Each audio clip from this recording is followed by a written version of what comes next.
नमस्कार, बहुत बहुत स्वागत है आपका एक बार फिर कंगना से जुड़ी खबर, जिस पर एक अपडेट ये है कि इस वक्त पे वैसे किसी को जब आप इंट्रोड्यूस करते हैं तो दो तरीके होते हैं। एक, अमूमन जिस तौर पर आप उन्हें जानते हैं वो बताइए, यानी संजय राउत यानी शिवसेना के सांसद।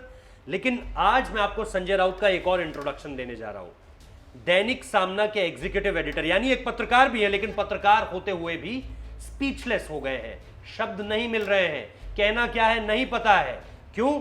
क्योंकि इतना सब कुछ हो चुका है।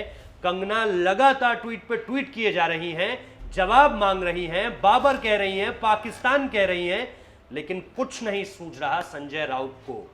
सवाल सिर्फ यह है कि क्या गलती समझ में आ चुकी है या कुछ कहने को नहीं बन पा रहा? क्या संजय राउत के पास इस पूरे के पूरे मसले पर कहने को कुछ भी नहीं है? इधर से सुब्रमण्यम स्वामी का ट्वीट भी आ चुका है। और बोलिए, सिर्फ कंगना रनौत ही नहीं बल्कि इस पूरे के पूरे मसले पर सुब्रमण्यम स्वामी भी कंगना रनौत के लिए अपना समर्थन जता चुके हैं, लेकिन संजय राउत को सांप तक नहीं सूंघ रहा है। वो सीधे तौर पर अब तक, पिछली उनकी टाइमलाइन देखिए ट्विटर की, जरा कुछ निकला ही नहीं है उनकी जुबान से। आमतौर पर जरा सी बातों पर, आपको याद होगा महाराष्ट्र में जब चुनावों के बाद जो उथल पुथल शुरू हुई है, चुनावों से पहले भी इतना सब कुछ कह रहे थे, इतनी शायरियां दे रहे थे कि हर रोज ब्रेकिंग न्यूज के तौर पर उनकी शायरियां चलती थी। आज उनकी शायरी का मतलब क्या है वो ढूंढा जाता था, ये शायरी किसके लिए है ये पता लगाया जाता था। लेकिन आज संजय राउत के पास शब्द ही नहीं है। शायरी छोड़ दीजिए, दो पंक्तियां छोड़ दीजिए, आज एक शब्द नहीं है संजय राउत के पास। मतलब सिर्फ दो है।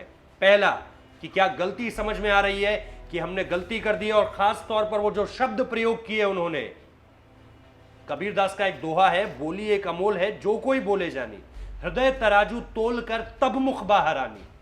पहले तराजू में तोल लीजिए हृदय के कि बोलना क्या है, वरना अगर निकल गया तो फिर वापस नहीं आएगा। वो वही है कि आपने बाण छोड़ दिया है और उसके बाद आपका उसके ऊपर कोई कंट्रोल नहीं है। तो संजय राउत अब शायद कहीं ना कहीं उस पेट में फंस चुके हैं कि जो मैंने पिछली बार कह दिया वो मेरे ही खिलाफ चला गया, और अब मैं जो कुछ बोलूंगा तो बहुत सोच समझ कर बोलूंगा।